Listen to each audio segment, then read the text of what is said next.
तो आज का वीडियो आप लोग के लिए दोस्तों बहुत खास होने वाला है, बहुत मजेदार होने वाला है, क्योंकि यहाँ पर हम उत्तर के ऐसे 10 प्रश्न सॉल्व करने वाले हैं जो बहुत ज्यादा इंपॉर्टेंट है। अब आपको लगेगा क्या इंपॉर्टेंट है, किस रूप में इंपॉर्टेंट है? दो रूप में इंपॉर्टेंट है। कैसा? देखो, पहला फायदा तो आपको ये होगा इस चैप्टर को पढ़ने से, जो आपने उत्तर चैप्टर में जो भी पढ़ा, आम, घास, इमली, महुआ, सेब, संतरा, जो कुछ भी समझ रहे हो ना, उसमें से जो चीज नहीं समझ में आया, जैसे जाइलम क्या है, फ्लोएम क्या है, स्नेह ऊतक क्या है, संयोजी ऊतक क्या है, फलाना ढिकाना, इस समझ नहीं आएगा तो प्रश्नों को सॉल्व करते समय उस टॉपिक पर अच्छे से हम बात करेंगे, ताकि यदि कुछ ना समझ में आएगा, कुछ रह भी गया होगा, कुछ दुख हो तो कम हो जाए।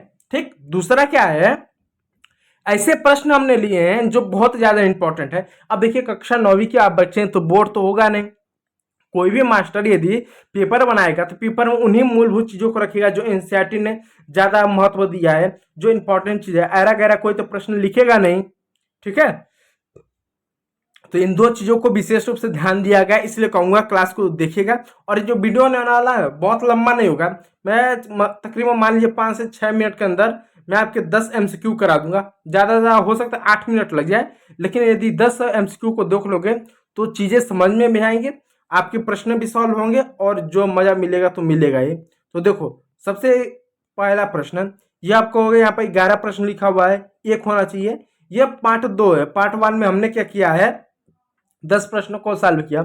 अब मैं ये नहीं कहूंगा कि पार्ट 1 जाके देखो, यार पार्ट 2 देख लो, पार्ट 1 कभी और देख लेना, क्या करने का है। सारे प्रश्न महत्वपूर्ण है। ठीक है, तो देखो प्रश्न एक क्या है, कौन सा उत्तक, उत्तक क्या होता है? जैसे हमारा जो शरीर है, जैसे लीवर हुआ, फेफड़े हुए, किडनी हुआ, गुर्दा हुआ, चमड़ी हुआ, हड्डी हुआ, बाल हुआ, नाखून हुआ, दांत हुआ, किससे बना हुआ? सब कोशिका से बना हुआ है। और कोशिकाओं का समूह क्या है? उत्तक है। एक जैसी कोशिकाओं का समूह उत्तक है।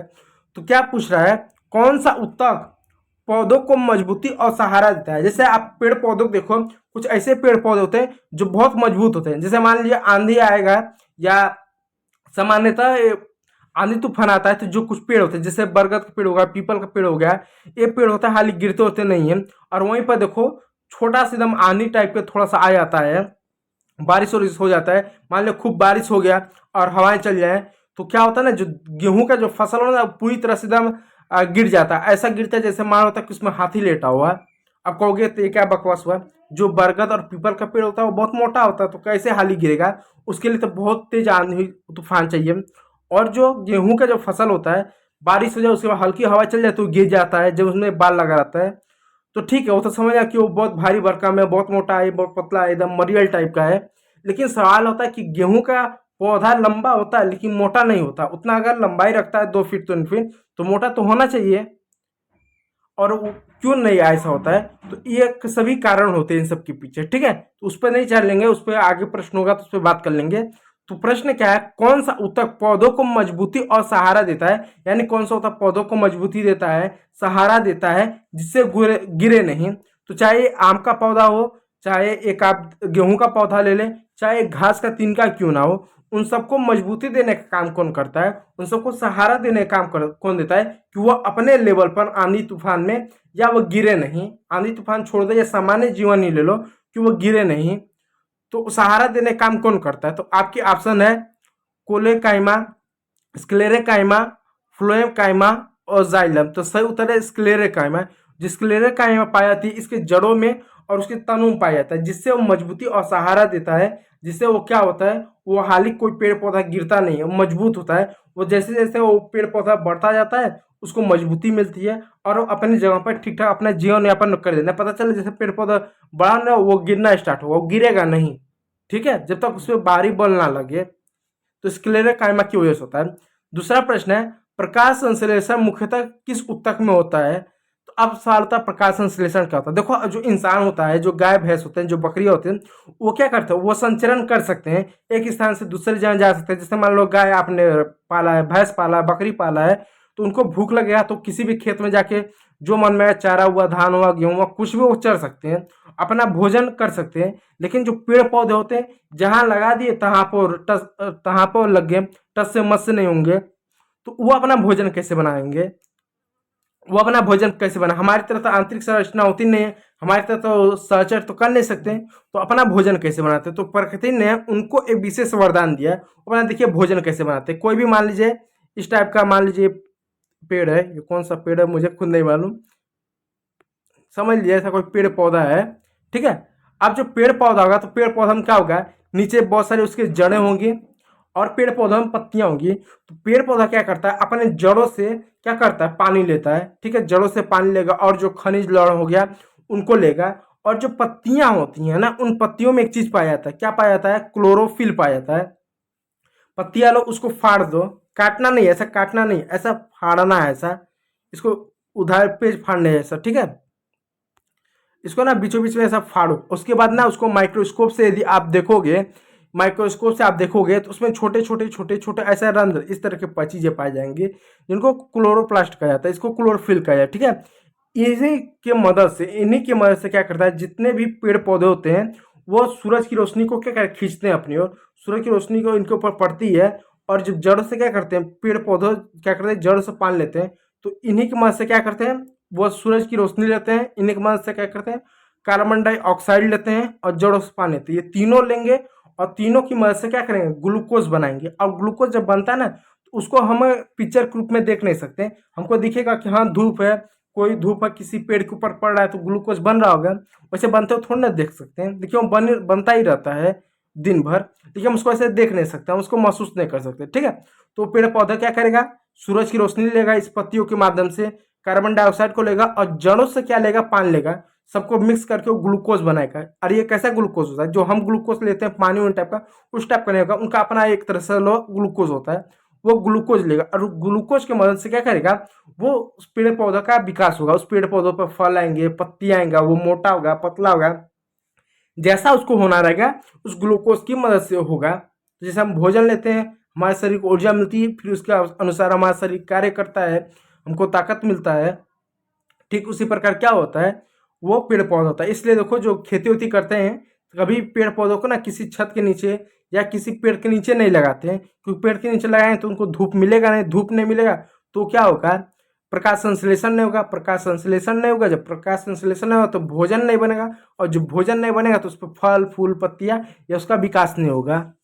तो सवाल है कि प्रकाश संश्लेषण मुख्यतः किस ऊतक में होता है, यानी प्रकाश संश्लेषण किस ऊतक में होता है। तो जो प्रकाश संश्लेषण होता है सिर्फ पेड़ पौधों में होता है, इंसानों में, गाय भैंसों जीव जंतु इसमें नहीं होता, सिर्फ पेड़ पौधे घास झड़ झंखाड़ इन सब में होता है, पत्तियों चीजों जैसे चीजों में होता है, जितने पेड़ पौधे हैं जो वनस्पति हैं।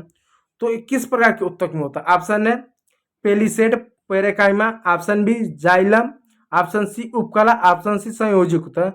तो पेलिसेड पेरेकाइमा नाम का एक ऊतक होता है जो सिर्फ पेड़ पौधों में ही पाया जाता है और उसमें ही ये प्रकाश संश्लेषण मुख्यतः होता है, इस बात को याद रखिएगा।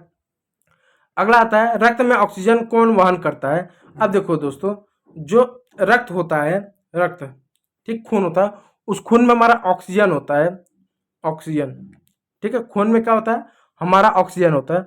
और ऑक्सीजन क्या करता है, पूरे शरीर, जो शरीर में जब ऑक्सीजन मिलता है ना, तो उस ऑक्सीजन से क्या पूरे शरीर में खून फ्लो करता है, उसके साथ अन्य जो ऊर्जा होती है एक तरह से जाता है, इस तरह से सारी चीजें होती हैं।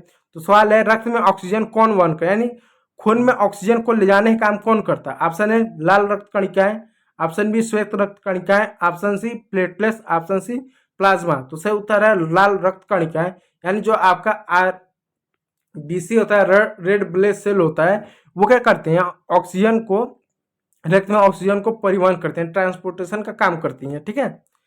हड्डियों को जोड़ने वाला ऊतक क्या कहलाता है। अब देखो जो हड्डियों को जोड़ने वाला होता है उसको क्या कहता है। अब सवाल था हड्डियों को जोड़ने वाला क्या मतलब, कि किसी का हड्डी जोड़ गया तो उसी को जोड़ने कहते हैं, नहीं। देखो हड्डियों को जोड़ने का मतलब आमतौर बच्चे ये निकालते हैं कि किसी का कोई हड्डी टूट गया तो जुड़ता है, वो नहीं।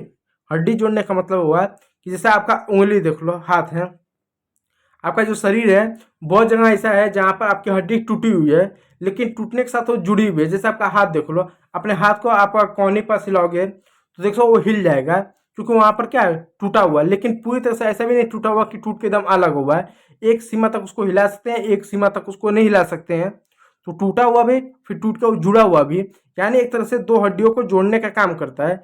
आप अपना उंगली को यदि ले, उंगली को इस तरह से उंगली मान ली पकड़ ले, तो उंगली देखिए जगह जगह आप उसको मोड़ेंगे तो मुड़ जाता है, क्योंकि वो आपका हड्डी टूटा हुआ है, टूट के फिर जुड़ा हुआ है। तो ये हड्डियों को जोड़ने का काम कौन करता है? ये पूरे शरीर में हर जगह होता है, ठीक है। तो हड्डियों को जोड़ने वाला ऊतक कौन होता है? ऑप्शन है ligament, option B tendon, option C रक्त, ऑप्शन सी उपकला। तो लिगामेंट होता है। लिगामेंट क्या होता है? दो हड्डियों के बीच में एक चिपचिपा तरल जैसे पदार्थ, एक तरह से ऊतक टाइप का होता है, जो क्या करता है ना, दोनों को जोड़ने का काम करता है। और ऐसा जोड़ता है कि ना तो पूरी तरह से हम जुड़ ही जाता है, एकदम टाइट हो जाता है, पूरी तरह टाइट हो जाए तो हम हाथ कैसे हिलाएंगे, ठीक है, हाथ कैसे हिलाएंगे, और जोड़े भी ना तो टूट के अलग हो जाएगा। तो एक हिसाब से वो क्या करता है, उसको जोड़ता है, ठीक है। अब अगला प्रश्न देखिए, 15वां यानी 5वां प्रश्न देखिए, टेंडन किसे जोड़ते हैं? टेंडन किसे जोड़ते हैं? अब देखिए टेंडन किसे जोड़ते हैं। ऑप्शन ए पेशी को, ऑप्शन बी पेशियों की हड्डी को, ऑप्शन सी हड्डी को हड्डी से, ऑप्शन सी स्नायु को हड्डी से। तो पेशी को हड्डी से जोड़ते हैं, यानी कुछ ऐसी पेशियां होती है, कुछ मांसपेशियां होती हैं जो हड्डी से जुड़े होते हैं। तो टेंडन उसको क्या करता है, एक तरह से जोड़ने का काम करते हैं। यहाँ पे जहाँ पर हड्डी और मांस आपस में जुड़े, उसको जोड़ने का एक तरह से काम करता है। ऐसा नहीं होता कि हड्डी अलग है मांस, हड्डी में आपका मांस ऐसा जुड़ा रहता है, ऐसा पकड़ा रहता है, ठीक है। जो लोग नॉनवेज खाते हैं उनको मालूम है कि किसी जीव जंतु का या जैसे बकरा हो गया, उसको कभी लाभ, तो देखो उसका जो मांस होगा हड्डी से एकदम चपका रहेगा। तो इस तरह से क्या होता है, वो टेंडन नहीं होता है जो उसको ऐसे जोड़े रहता है, न तो वो अलग हो जाए, अलग नहीं होता है, ठीक है। आपका हाथ है तो आपका हाथ है ना, अगर ये देखो ये आपका हाथ है ना, तो हाथ का अगर ये हड्डी है तो हड्डी के ऊपर इस तरह से मांस से जुड़ा हुआ है। ऐसा थोड़ा ना है कि ऊपर पर मांस है तो अंदर हड्डी एकदम साफ सुथरी है, उसके ऊपर ये ऐसा जुड़ा हुआ है, एकदम जुड़ा हुआ है ऐसा, ठीक है, ऐसा जुड़ा हुआ है, ठीक है। इस बात को याद रखिएगा। स्नायु कोशिका को क्या कहते हैं? अब स्नायु कोशिका को क्या कहते हैं? ऑप्शन है जाइलम, न्यूरॉन, उपकला और आरबीसी। तो न्यूरॉन करते हैं, ठीक है, न्यूरॉन। अब ये न्यूरॉन क्या होता है? जैसे आपने तंत्रिका तंत्र पढ़ा ना, जैसे आपका शरीर है, कोई पीछे से टच कर दे तो आपको पता चलेगा। जैसे आपको ठंडी लगेगी, गर्मी लगेगी, कोई पीट दे तो सब पता चलता है ना। तो क्यों होता है? क्योंकि तंत्रिका तंत्र जो न्यूरॉन होता है ना, उन सभी चीजों को महसूस करता है, ठीक है। इस बात को याद रखिएगा। आगे देखिए, कौन सा उत्तक पौधों की लंबाई बढ़ा? अब देखिए कौन सा ऐसा उत्तक होता है जो पौधों की लंबाई के लिए जिम्मेदार होता है। जैसे देखिए कुछ ऐसे पेड़ पौधे जो बहुत लंबे होते हैं, यानी कम समय में ज्यादा लंबा हो गए, कम समय में ज्यादा। जैसे आप गेहूं ले लो, धान ले लो, गेहूं का पौधा लो ना तो मोटा ना बहुत नहीं होता है, लेकिन वो बहुत तेज लंबा होता है। वहीं बरगद का पेड़ ले लो, मोटाई खूब बढ़ेगी, वो बहुत ऊंचा नहीं जाएगा लेकिन मोटा खूब बढ़े, समय के साथ खूब मोटा होता चला जाता है, लेकिन एक समय बाद उसकी लंबाई नहीं बढ़ती, खूब मोटा का, उसमें बहुत सारे कंछे आएंगे और मोटा खूब होता है। तो आखिर पौधे में विविधता क्यों होती है? तो प्रश्न क्या, कौन सा उत्तक पौधों की लंबाई के लिए जिम्मेदार? जैसे बात खूब लंबा होता है, गेहूं अपने बहुत ज्यादा लंबा नहीं होता लेकिन मोटा नहीं होता, सिर्फ उसकी लंबाई होती है। तो कौन सा पौधा लंबाई के लिए जिम्मेदार है? वो कौन सा उत्तक लंबाई के लिए जिम्मेदार? ऑप्शन है apical, meristem, option B xylem, option C phloem, option C उपकला।